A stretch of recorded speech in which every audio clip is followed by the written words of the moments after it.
বন্ধুরা, আজকে আপনাদের আমি একটা মজার ভূতের গল্প বলবো। প্রায় অনেক দিন আগেকার ঘটনা। এই রাস্তা দিয়ে পাহাড়ের উপরে একটি যুবক যাচ্ছিল।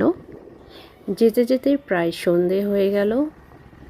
যেতে যেতে দেখলো সেখানে একটা ছোট্ট একটা চালের ঘর, সেখানে একটা ছোট্ট একটা লাইট জ্বলছে। তখন সে বাইক থামিয়ে সেখানে দেখার জন্য যাচ্ছিল। যখন সেখানে সে পৌঁছালো, দেখলো একটা ছোট্ট চায়ের দোকান। তখন বসে সে একটু চা পান করলো। সেই চায়ের দোকানদারের সাথে গল্প করতে করতে প্রায় রাত 8টা বেজে গেল। সে মনে করলো এবার আমাকে ফেরত যেতে পারে, প্রায় অনেকটা রাত হয়ে গেছে। যখন সে ফেরত আসছিল, তার বাইকটা হঠাৎ একটা পাথরের সাথে ধাক্কা লেগে সে উল্টে পড়ে গেল।